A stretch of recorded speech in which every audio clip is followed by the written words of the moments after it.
Thais, so excited to interview you today. This is going to be a wonderful and important conversation. Thank you for taking the time. Thank you so much for having me. I'm very excited to be here today. Oh, that's wonderful. Now, you've got such an interesting, beautiful name. And just before we started, you were sharing with me what it means and how you got this name. So I just think that's such a lovely thing. Just share that with the audience because it's an unusual name. I've never heard it before. And yes. Thais, it's beautiful and it's got a lot of meaning. What does it tell us about the name? So it actually means love. And I was named after an opera called Meditation to Thais by Jules Massenet. And it was like my parents went on a date one day and saw that. And then years later, that became my name. I love it. So, that's beautiful. And you do meditate, so it's very applicable in your life. Yes, you were saying. Very much. So you do your name. Yes. You do your name justice as well. That's amazing. Well, can you just tell my listeners a little bit more about yourself before we dive into today's topic, which is going to be a lot around attachment theory and attachment styles and so on. Just tell us a little bit about yourself that's not in your bio and Absolutely. What motivates you and what keeps you excited. Yeah. So, I mean, all this work is super, super close to my heart. Part of sort of my entry point into this is that I struggled with addiction. I got addicted to painkillers after a knee surgery. I was an athlete trying to go to a D1 school for soccer and really struggled with addiction in my early years. And then it was sort of a scary thing for me where it was like, I was having my first set of withdrawals and I didn't even know what withdrawals were. Gosh. And I had remembered, this was a really pivotal moment for me. I remember I was in a rehab center and a woman said to me, genetics loads the gun and environment pulls the trigger. And I remember thinking, well, my genetics are all four of my grandparents had struggled with alcoholism and they say it skips a generation. And in my early childhood, I had a whole bunch of traumas and big challenges take place. And I remember thinking, I think I was 19 at the time or 18. And I remember thinking, I can't accept that. Like, I cannot accept that I'm just the product of my genetics and environment. And I was always in this war with myself. And soon after, probably by the grace of God, I had somebody come into my life who was like a spiritual sort of mentor to me, but also knew a lot about the subconscious mind. And I realized through some of the information I was receiving that, oh my goodness, the subconscious mind versus the conscious mind, this is the war I experience in myself every day when I go, I'm not going to do this, I'm going to stop. And then my subconscious has ulterior motives and keeps pulling me back into the same direction. And so as I learned about that, I was like, I sort of became addicted to learning at that point and went back to school, did the master's degree in transpersonal psychology and all these different certifications to really understand like the gap between like not just the subconscious and conscious mind, but like spirituality, psychology, science, all these different things and trying to put the pieces together. And it was such a powerful, beautiful journey for myself that was like, okay, this is going to be my life's work, hopefully. And so ran a really busy practice for the better part of a decade, spent a lot of time working one-to-one with people, and then went on to do an online version of all of that through the personal development school. And all of this work is very much like a part of my heart and being. Oh, that's beautiful. What a wonderful journey. So you've gone from the experience to the process of actually helping to transform your experience into helping others, which is really what it is, it's so much the human experience. We go through stuff and then we learn the lessons from that stuff and then we help others with our lessons. And you've done that with your career, which is fantastic.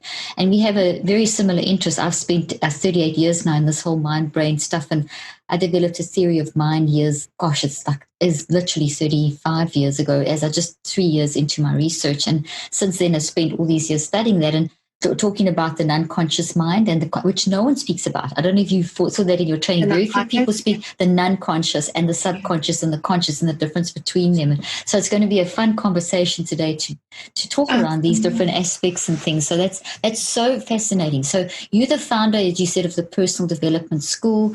And can you just talk briefly about this and how this can help someone? Yeah, absolutely. So I had a point in my practice where I was seeing a lot of people and I probably had a little boundary work to do as a person. I kept feeling like, oh, if somebody needs help and I'll try to make time. And I realized like, wow, I'm giving a lot of my energy every week and I was getting out of balance in the different areas. So I decided, okay, well, we'll put programs online for people. And right away, like a lot of people got really interested in their relationship challenges and problems. And so one of the really powerful realizations for myself is that like these same patterns that help me to overcome addiction and sort of the dynamics of the subconscious and the unconscious mind, these are sort of spilling right over into every other area of our lives. And so I started learning about attachment theory. And what I realized that was really interesting is attachment theory had these same patterns that I had been previously working on with people. People had the same types of expectations amongst certain attachment styles or types. They had the same needs that were really profound that they hungered for in relationships. They tended to have the same core wounds, like belief patterns about themselves. Things like, I am not worthy of love versus I will be trapped in a relationship. And these same like fears started to manifest. And they even had the same emotional patterns I noticed. So for example, like dismissive avoidance tend to experience more irritation, agitation, frustration versus, a fearful avoidant or an anxious preoccupied tend to have more fears around abandonment, fears around being alone, these things. So I was able to sort of recognize these same types of patterns. And out of that, we created integrated attachment theory, which is basically a system of like developing or defining what your attachment style is, but then recognizing all these subconscious patterns that sort of coalesce with that. And that really hit home with a lot of people. And so the school is based on helping people identify those types and patterns through their attachment style, but then having specific tailored programs and workbooks to reprogram subconscious pain points. We have over 30 different courses and over 100 different live webinars that I do every week. So those have accumulated over time. And it's just a space where people can come in, work through any patterns or challenges in any of the 7 areas of life, understand what patterns exist within them, and then have tools for reprogramming their subconscious and breaking through some of these barriers. Amazing. That's incredible. Can you talk just to give my audience a better understanding, talk about the different attachment styles, because it's thrown out there a lot. As you know, social media has become a platform of help. I mean, especially in this COVID time, it's transformed into a place where people can get the most amazing help, and everyone's putting out great content there. And the word attachment theory is thrown, or attachment styles is thrown around, but I don't think people totally understand. So they get the idea, but I think it's nice to have a clear understanding of it. So if you wouldn't mind explaining, what is it, define it, and then what are the different types, and then maybe just walk us through a couple of those, as you say, how to identify which, the integration, and then maybe a couple of ideas on techniques so people can, and then they can go to your courses, obviously, to get more in-depth understanding and application. So is that good? Can you? Absolutely. Fantastic. So the way I like to describe attachment theory, or the analogy I like to use, is that we all have a different set of ways we've learned to relate. And they're sort of like the rules that we live by in terms of interpersonal relationships. And I like to compare having different attachment styles to like playing a board game with a different set of rules. And if two people are playing a board game with a different rule set, it's going to be really challenging and there's going to be a lot of frustration. And so we all have different ways that we learn how to relate to one another in our early lives. And our original attachment style develops roughly between the ages of 0 to 2. But because the mind is plastic, things can change and be reprogrammed. We can program out what's been programmed in and transform our attachment style. But also we can start off as one attachment style, and then maybe because of a tumultuous relationship later in life, our attachment style can shift to something insecure.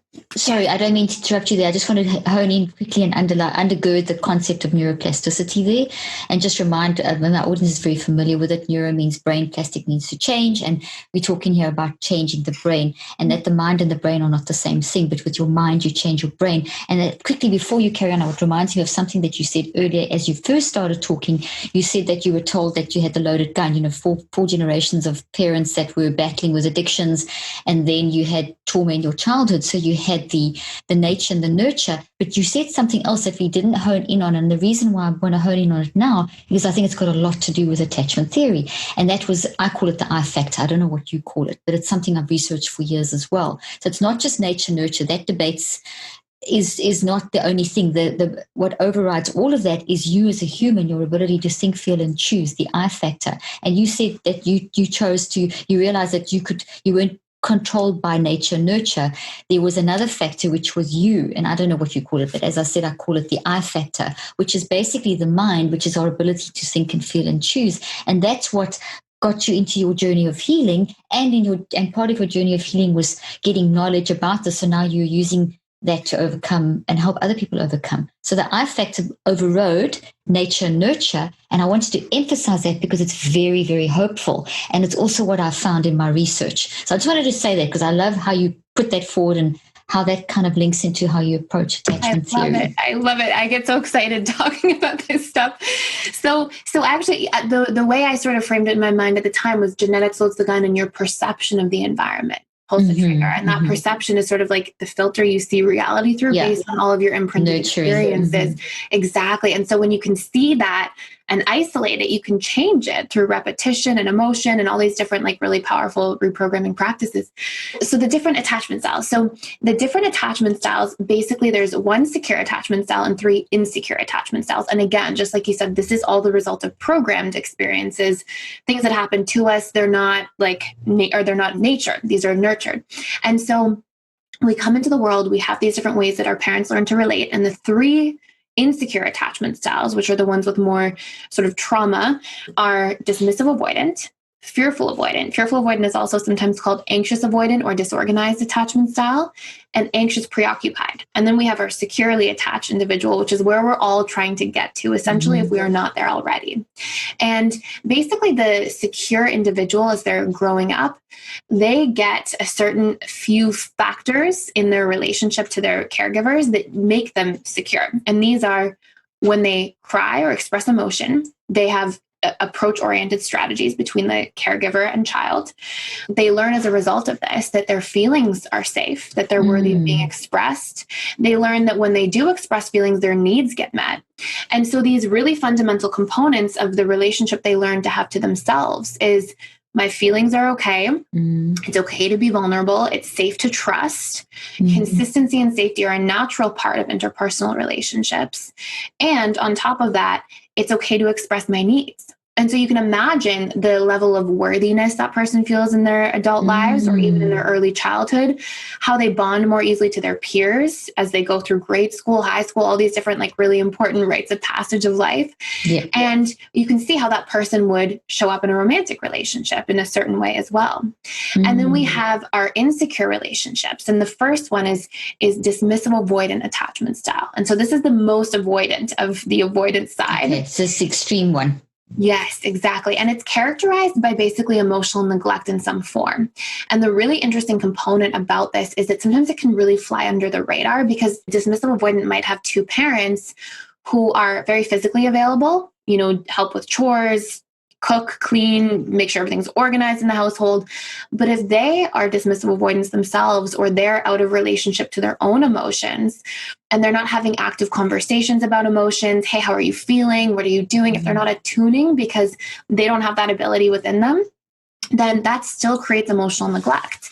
And in the words of Dr. Gabor Mate, I love this quote. He says, trauma is something that happened that shouldn't have happened, like verbal or physical abuse, for example, or things that didn't happen that should have happened, like emotional nurturing and care. And so it really constitutes as a trauma. And dismissive avoidance go on in relationships in their adult lives to fear vulnerability, fear expressing their emotions, because all of their stored subconscious associations to expression of emotion are basically more negative than positive. And they fear like vulnerability, connection, trust, all these different major components of what it means to connect. And so the manifestation of this in somebody's adult romantic life is usually something along the lines of, I'm afraid to commit. I don't want to settle down.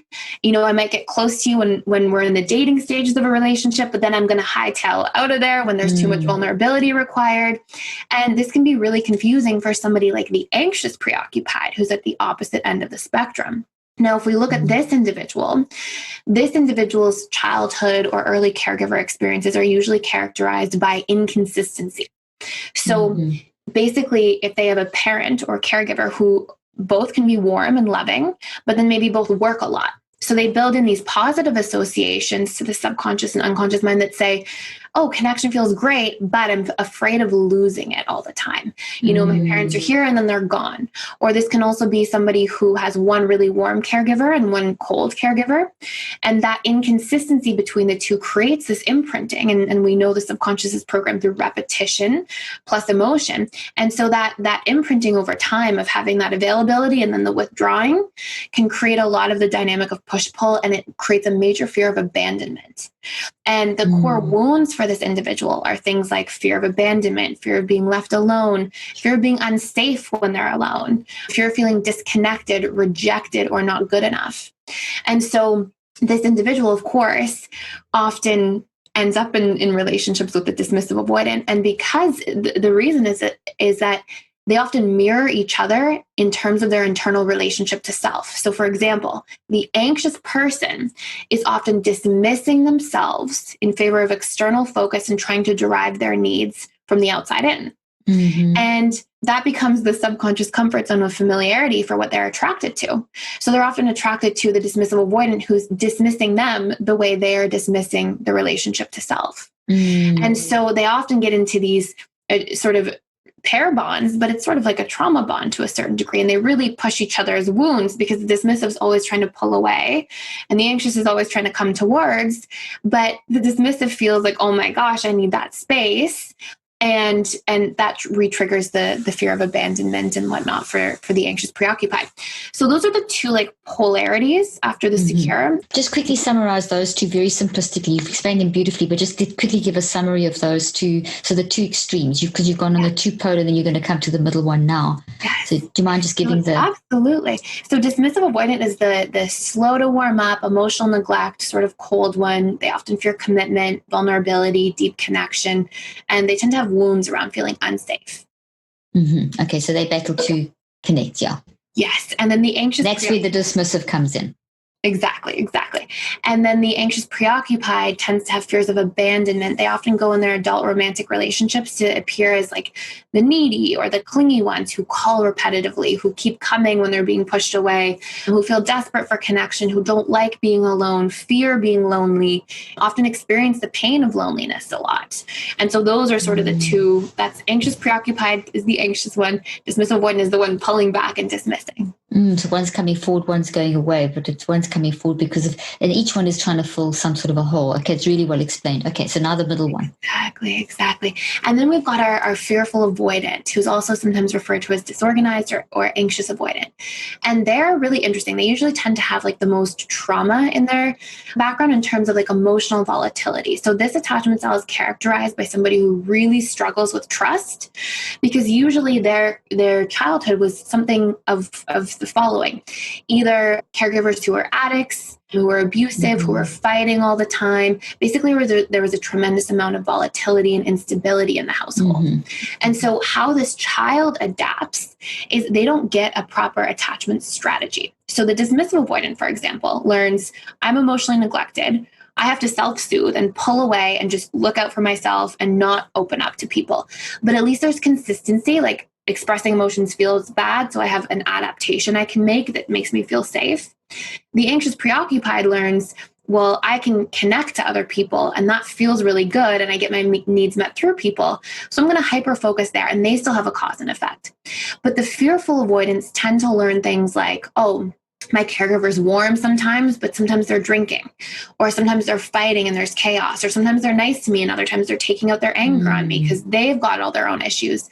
It can also be like a parent with a personality disorder, or struggling with extreme depression, mood swings, any kind of like emotional challenges. And so this child learns that, okay, it's not really safe. There's no like cause and effect for how to attach and what to expect. So their adaptation to this or attachment... That's very interesting. That's very key. There's no real cause and effect, so it keeps it very unpredictable. Whereas your dismissive avoidant has got it's very predictable, and the anxious avoidant, it's predictable. One pulling away to self-protect, the other one going to get the support from people. And the one in the middle, it's completely unpredictable. So the two extremes are predictable, but the middle one is complete. And that comes from all of the big traumas, the consistently big, unpredictable traumas. Okay. Exactly. And so their like strategy to find predictability and safety becomes to become hypervigilant.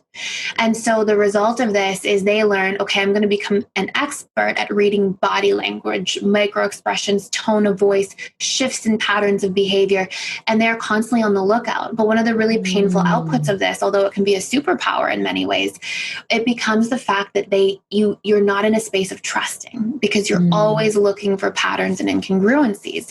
And trust is largely based on congruency. Yeah. And so so this is their adaptation, but this gets brought into all of their different relationship dynamics. And the fearful avoidant is often swinging like a pendulum from something called activating strategies, which are like these excuses to get closer, to deactivating strategies, which are these excuses to push people away. And so they experience, as this attachment style, a lot of ambivalence. It's like, oh, come here. And then you get there and it's like, no, go away. And there's this so it's very confusing for the other person to be able to relate to that. Yeah, a lot of hot, cold, push, pull, all these different dynamics. And the other wounds that they experience are that of both the anxious and the dismissive, because they share the patterning of both. They have a lot of, I'm afraid to commit, I will be trapped, I will be stuck.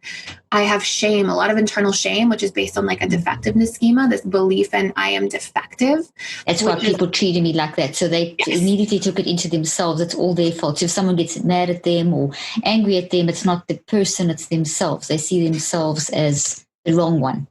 Exactly. And so they really personalize that. And so they have this experience of feeling like I am defective, I am unworthy of love. They feel terrified of making mistakes because, oh my gosh, if I make a mistake, what if dad drinks or mom and dad fight? Like there's a lot of fear. So I am bad is a huge core wound.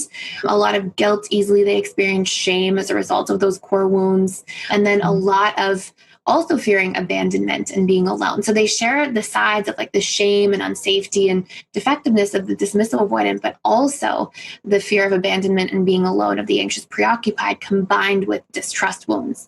And so it's interesting though, because these people tend to be extremely empathetic, even empathic, like really caring, really loving, because they've learned to hyper focus on other people. They often love through this. The middle one. Yes. They often love through this filter of like enmeshment and codependency to a certain degree. So those are the major styles. And what just say them again, because there's a lot. I'm just helping people. It's always good to summarize up. So absolutely. So the two poles first and then the middle one. Yeah, so dismissive avoidance are the neglect ones, fear commitment, don't want to be vulnerable.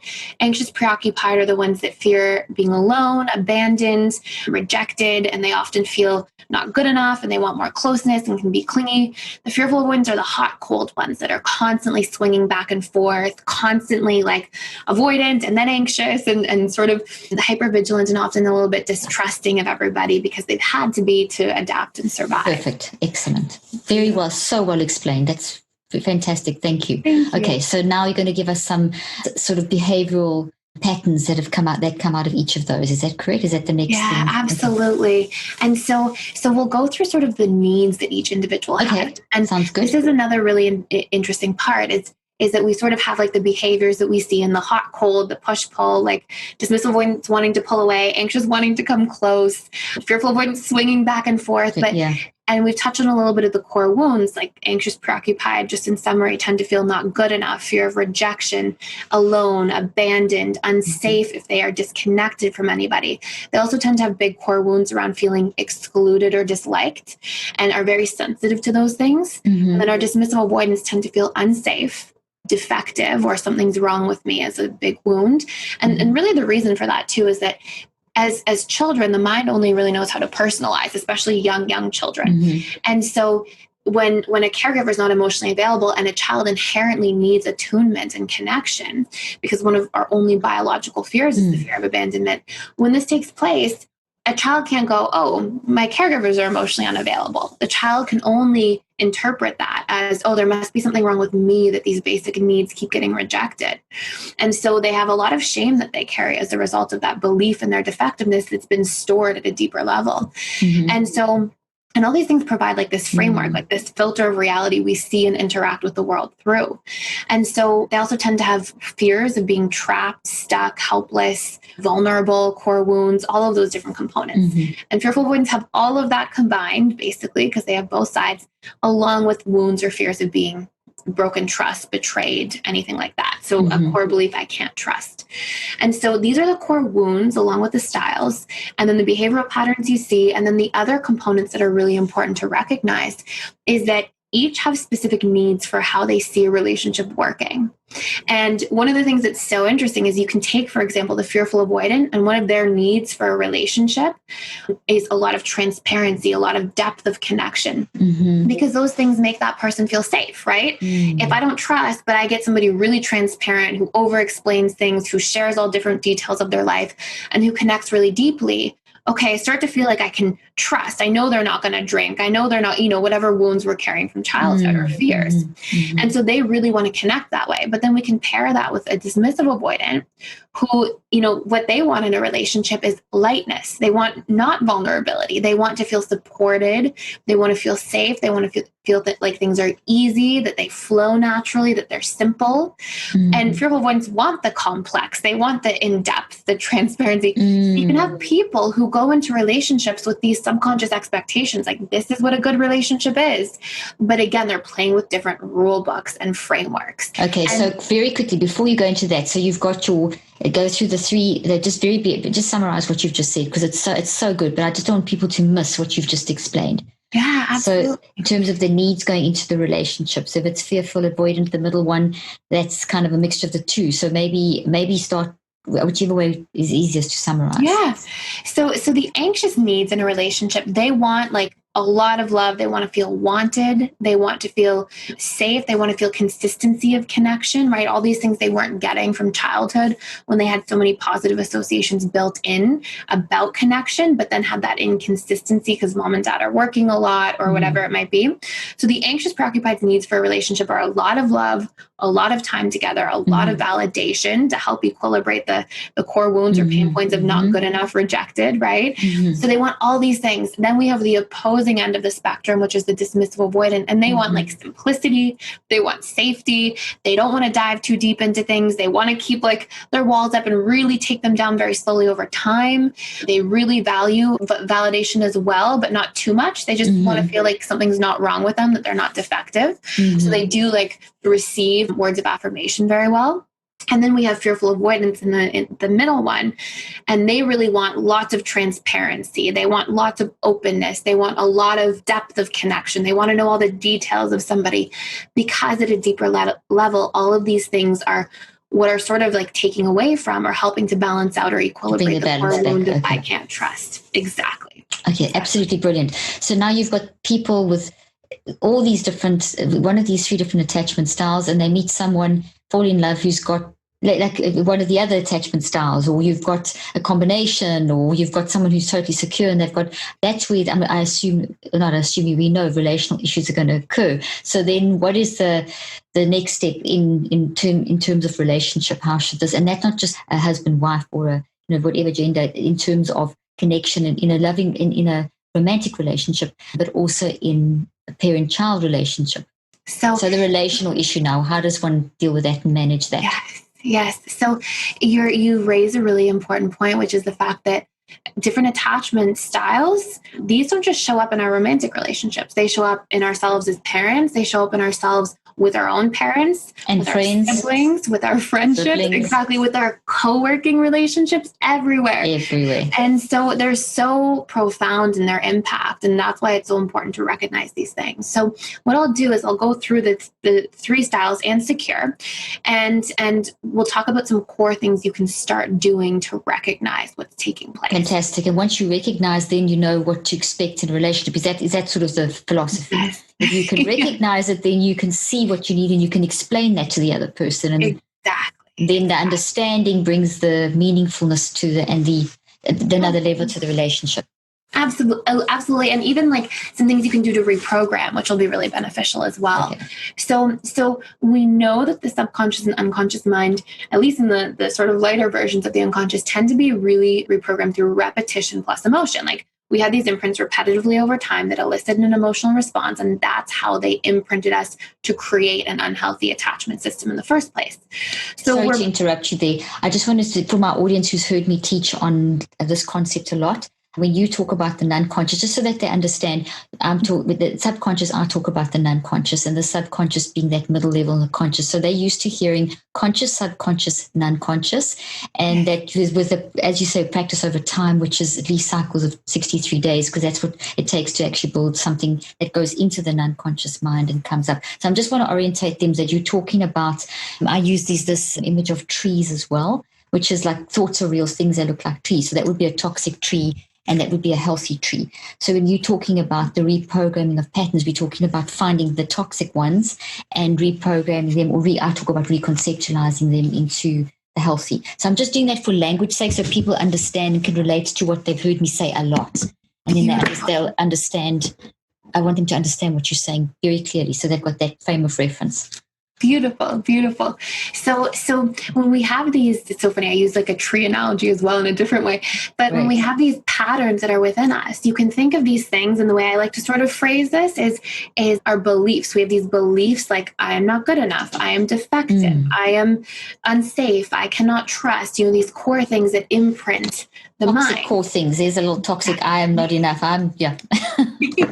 And so I like to, the analogy I like to use, it's separate, but it's still a tree, is that they create these sort of belief imprints. And beliefs at their core create patterns of thought. Like you can think of that as being the tree trunk. Yeah, and that's like the pattern. Being the tree branches, exactly. And so if I believe I'm not good enough, I'm going to have a lot of thoughts throughout the day that are like, I'm not smart enough, I'm not funny enough, I'm not interesting enough, I'm not good looking enough. And they're sort of the extension. And then those things have like an emotional output. And what we're trying to do, I think, in the most effective way of reprogramming is really get the core wounds, the belief patterns at the tree trunk, or you can think of like a weed that you're plucking, because when you can isolate that and repattern it, yeah, the roots, exactly. Then when you can repattern that, it impacts your thoughts, emotions. And then neuroscience has proven, I'm sure you know this, Antonio Damasio has proven that every single decision we make is based on our emotions at the tipping point. So if we're not in charge of our belief and thought patterns, then we're not very in charge of our emotions or actions. And obviously these things take place in cycles. And so that's totally correct with that. Sorry, just to interrupt you there. That's exactly with the research that I've done as well, is that the thought is the big thing. It's tree, and it contains all the emotional memories and informational memories and body memories. And you've got to pull that whole thing up, and you've got to reconceptualize the whole thing into the healthy thought. And that's actual structures in your brain. So you actually, from neuroscience, you actually are changing that. So those emotions that you're talking about, that you refer to Damasio, those are the emotional memories inside your thoughts. So thoughts, the big thing, the concept, and you've got all these emotional, informational memories inside. And that's what you bet. When you talk about reprogramming, we're talking about finding these and rewiring them. So I'm just using the words that I know my audience are familiar with, so that people can orientate back. Yes, I love this. I love this so much. So what we really focus on when it comes to reprogramming is literally finding those core wounds or patterns of thought that are stored in there, exactly, and then literally doing the work to question them and equilibrate them over time. Excellent. Because we do a lot of work in like where we emotionally buy into things. So for example, let's pretend I'm a dismissive avoidant, and let's say I believe that I am defective. Somebody might make a comment to me like, oh, I notice you misspelled that word, and I might go, oh my gosh, I'm defective, and that emotion comes up, and I see the movie in my mind of how they're going to tell everybody that I'm defective. Catastrophizing it. And exactly. And then we get into this space where it's really, really excruciating. And what we don't realize is that we're further hardwiring that in every time we rerun the program. And so what's so powerful and important is to start recognizing that your emotions, when you feel bad, they're feedback mechanisms to let you know, hey, this thing has been activated. And there are guides, there are gifts in that sense. They're showing us to ourselves. And so when we feel bad and we can identify those core wounds, we can question them, and then we can look for proof that opposes. And so this is one of the big first steps I share with people, is like, if you have a core wound that, we've already talked about which ones go with the attachment style. Let's say dismissive avoidant, I am defective. Can you 100% know that because you misspelled a word, you are defective? Does that make you defective? Because we're so busy investing and buying in that we forget to step out, witness, observe, and really question these things that we're investing in. And when we can go for pieces of evidence, the subconscious and unconscious respond more to evidence, to proof. So we get to say, okay, what are reasons I'm effective, or I am enough, I am good, anything that is the opposing word that really resonates with us compared to that core wound. And we can say, I've done really well in the whole essay I wrote. It's not just, just because I misspelled a word doesn't make me that way, or because I'm a human being and it's natural and normal to make mistakes sometimes. It's a part of the healing, the growing process, and when we can start having pieces of evidence that help to elicit emotional responses that are there and that can help sort of collapse that one program we're buying into, we get relief. And the more repetitively we do this when these wounds come up, the more we get to actually reprogram those things. Oh, good. So you're reconceptualizing the perspective of how you see it. Instead of saying, oh, I spelled it wrong, I'm defective, you're saying, no, I spelled that wrong. It's just something I did. But I mean, I'm a great essay writer, or I can do so much other, so you're seeing it from, you contextualizing and looking at it from another perspective. And then when you talk about that, whatever you think about the most grows, is the way I say what you've just said now. And I do a lot of neuroplasticity research as well, and the time it takes to form memories. And it takes at least 63 days. So if you are practicing, people think 21 days to build a habit, but that's just a myth. It's actually 63. And people aren't even aware that that's 9 weeks. So it's around about that time. And sometimes you can be thinking that defective thought, those core wounds, that you could have been thinking those for 30 years before you actually realize how that's. And the good news is you may have thought of it for 30 years, but if you consciously do what you're saying, you actually can change that over a 9-week period. It's not going to change in 3 weeks. It's not going to change in 6. It's only going to start really producing effective change over the 9 weeks. So it's a lot of work that's involved, but you can do that. And I think people think that these things are hard to change and give up because they don't know the time frame that's involved in the changes. I don't know if you find that as well. Absolutely. Working with people. Absolutely. And I think there's a couple different places you can hone in on them too, which is you can have an activity, like a conscious habit to in the morning and in the evening when you're more suggestible, you can say, I am effective, or I am enough because, and you put down 10 to 15 pieces of evidence, and you can do that in a habitual way to sort of simplify it. Or you can also combine that with using your emotions as feedback. And every time we feel bad or off, go, oh, what was I just thinking about that's causing this pain? And then we can use that to go to really question the stories that we're running. And so this is a big part of the reprogramming your attachment style exists within reprogramming these beliefs you have about yourself that are creating this output or dynamic. And then the other hugely important part where I think a lot of people miss in their interpersonal relationships is we absolutely have to be able to become aware of our needs as a human being and communicate those needs to others in favor of healthy interdependent relationships functioning. And a lot of people will do all this internal work on their belief systems or thought patterns, but they're not actually showing who they are. They're not allowing themselves to take up space and be like, hey, I need connection. I want to talk on the phone once a day or twice a week or whatever it might be. And because of that, if you think of how that action actually impacts relationship to self, that would be no different than having a friend following you around or a romantic partner following you around going, oh, you have a need? Shh, don't say anything. Nobody wants to hear about it. And that would make you feel really unworthy or dismissed. And so when we are doing that in relationship to self, we're literally diminishing our sense of self. We're going to struggle with boundaries as a result of that. We're going to diminish who we are. And one of the next really important components of healing your attachment style very much requires identifying what your needs are of your style and being able to communicate that and bring that into relationships. And so if it works for you, I'll go through the major needs that go ahead. So dismissive avoidance, like we were sort of mentioning briefly, is they really want support. They receive support. And here's another part about when we communicate needs. We have to communicate what it looks like, because I might say to you, hey, I need love and connection. And you might go cook breakfast. And I might be like, what? You're not loving or connecting to me? Because maybe for me, that was you saying something nice through words, right? So we have different ways and methods that we receive and communicate love through. And so we have to really paint that picture for people in order for them. So you got to tell them, I'm cooking breakfast for you because I love you. Yes, I'm care for you. Sometimes you have to say that. Absolutely. Or you have to say, hey, I need love and connection. And for me, that looks like you telling me that you care about me.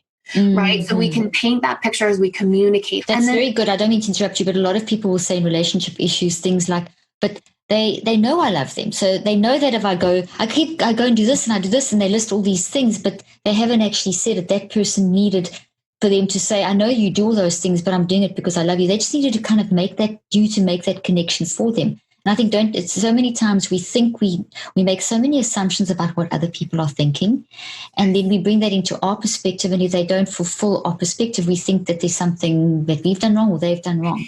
Meanwhile, then it leads to this whole and then it triggers those core wounds, because we tend to interpret things through that space, through that filter of reality. So we go, oh, it's because I'm defective that they won't give me love. And exactly. And then you build that up and you don't say anything. And then weeks later or months later, this thing's built into a huge thing. So one of the key things that you are saying here, and that I will stress and absolutely support 100%, I say it as well so much, is tell people how you're feeling. Obviously, the timing and everything's got to be correct, and it must be, you each got to respect each other's time frame and so on. But it's to say it and to be it clear, I feel like this because of this, so that you don't build up all these negative assumptions. Absolutely. Absolutely. And so I give people this sort of framework when they're healing. And it's like, number one, identify your needs. And number two, communicate the needs and paint the picture. Don't just say, hey, I need love. So good. And number three, see your needs through. I think another thing we do is, and this really brings in like the subconscious and unconscious mind, we have this idea that because we told somebody once that they should remember, but we have to like pattern in with people who we are and what we need. Takes time. Once is not enough. Yeah. Exactly.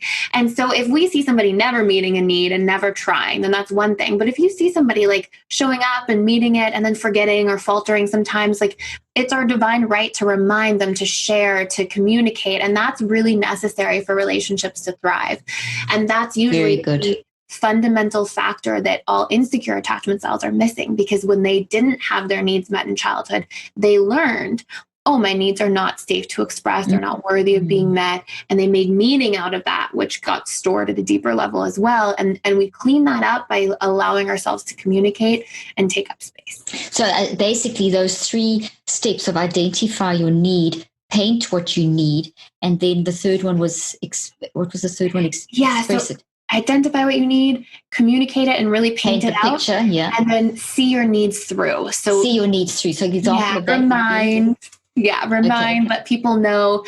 Don't give it meaning if somebody forgets. Don't go back down the rabbit hole of like, oh, I am defective and that's why they didn't meet the need, because that's what the mind does. It projects from worst case scenarios based on its own pain points from the past. Absolutely. So those 3 simple techniques people could go and apply today. I mean, they could take that today, because I'm sure just listening to you, they put themselves in whichever category or whatever, and they can start applying that. Identify your need, paint the picture in detail, and then remind. Brilliant. Absolutely wonderful. This has been incredible. I have so much invaluable, excellent information. I don't want to overload people with too much. And I think if there's something you want to say to summarize this, I know there's so much more that you've got to share, and I'd love to bring you back for another conversation. But in terms of this, you've said so much incredible stuff.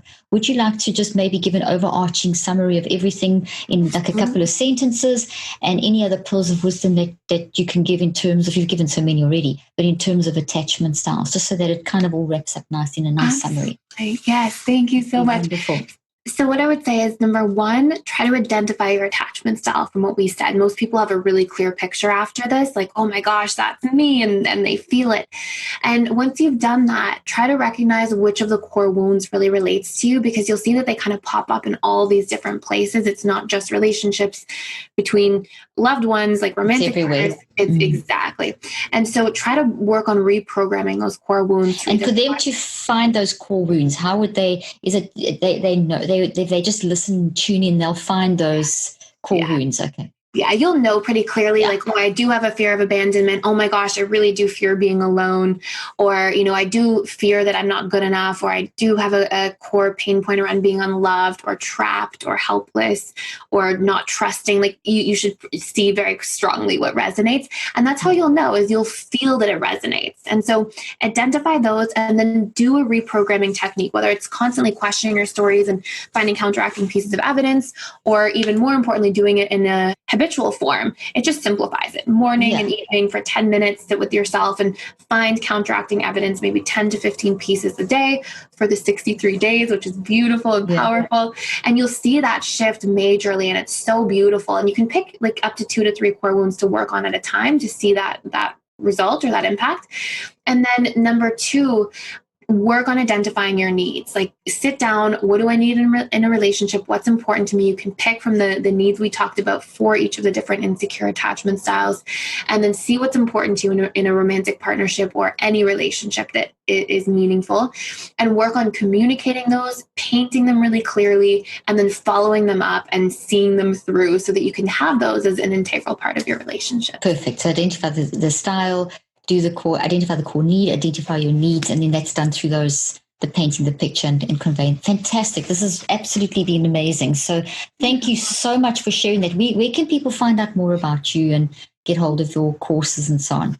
Thank you. Yeah. So at www.personaldevelopmentschool.com are all the courses, all the information. I have a free YouTube channel where we put tons of free content, talk about all these things. And there's an attachment style quiz on our website as well, if you're curious, that gives you like an output and a report about your attachment style as well. Oh, that's amazing. Well, thank you so much. And we'll put all that information in the show notes. And thank you so much for your time and your wisdom and explaining that so well. I think so many people have learned so much today just listening to you. And understanding that this is actually, it makes it so, when things have been packaged so in such an organized, simple way, it's so easy to actually now do something about it. But when it's just a whole chaotic mess, you don't know what to do. But this is such a nice way of packaging and so on. So thank you so much for your time and your input. Thank you so much. I'm honored to be here. Thank you. Well, it's been great. And I'd love to have a conversation with you again. So thank you so much. Me too. Thank you. Thank you.